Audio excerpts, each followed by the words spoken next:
Hello, I'm Nick from Sporting Communities, and we're going to be looking at spotting wildlife, even when you're out and about on your daily exercise or in your own garden. We'll also look at trying to encourage some of that wildlife into your garden.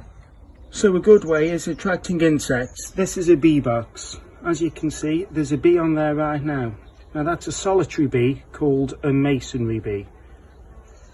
If you haven't got these boxes, you can make your own just with cardboard, old toilet rolls, even straws, just sticking things together. They don't have to be up on the wall like that. They can just be out. As you can see, this box has been up a couple of years and there's quite a few bees. Masonry bees plug up their nests with mud. As you see, the little holes are plugged up with mud. This one hasn't got any in yet. However, you can help encourage this by creating a bit of mud yourself. So if you find a bit of soil, just put some in an upside down dustbin lid. It doesn't have to be much, and obviously we don't want to make a mess, we don't want to get mess in your house. Just add a bit of water, and then just churn that up.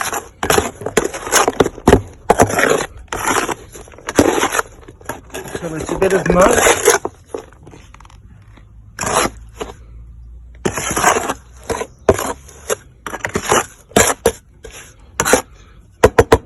There we go, and then just leave that near your bee or insect box, which, like we say, you could have just made out of straws. It doesn't have to be one up on a wall like that. You can even just put a pile of rocks or logs somewhere, and you're helping the insects to make their nests with that mud. All insects, including bees, love flowers. Any flowers are good to attract them, but in particular sunflowers are good. Now you can buy some sunflower seeds. Even in these times you could order some off the internet. Now, I have no sunflower seeds at the moment, I'm afraid. So imagine that's a seed. You can just poke it into the pot, cover it with a bit of soil, and be sure to water it regularly. Now what you should end up with is these.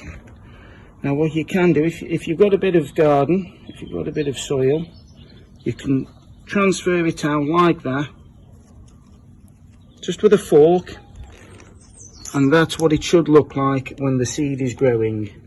Eventually it will grow nice and big. It will grow as big as the pot will allow it. The sunflower will help attract many insects into your garden. Another way to help wildlife in your garden is with water. So we'll go and have a look. This is a bird bath. It gives birds much important water for bathing and drinking. It doesn't have to be a bird bath, it can just be a little tub of water just on the floor. That would also help hedgehogs, and many insects will drink from that. Put a little stone in it so if any insects fall in, they can crawl out.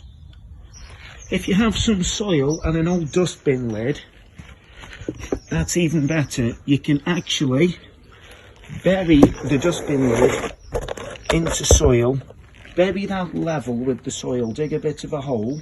You can pour some water into that. Again, remember to put a stone in so anything that falls in can crawl out. And not only will you get insects in there, it's a good bird bath. Hedgehogs can drink from it. And you might even get some little frogs in there. Feeding birds is also a great way to help them. I wouldn't encourage it in the summer months, but over winter, feeding them nuts, seed, or even bread is a great help. In summer, if you eat an apple, try throwing the apple core once you've finished onto the ground, either in your garden or your backyard. If you've got a pet rabbit or dog, when you've groomed it, you can put the fur on the floor, which will help them for building their nests in the spring. As we looked at earlier, bird baths are a great way to help birds. It gives them much needed water. Trees and shrubs are a big help. However, if this is not possible, it's not too bad. We can put bird boxes up on the side of walls. Spotting birds can be very easy. You will often find sparrows in the gutters of your house, starlings sitting on television aerials. You can see them almost anywhere if you look. We will do more of finding birds at a later date.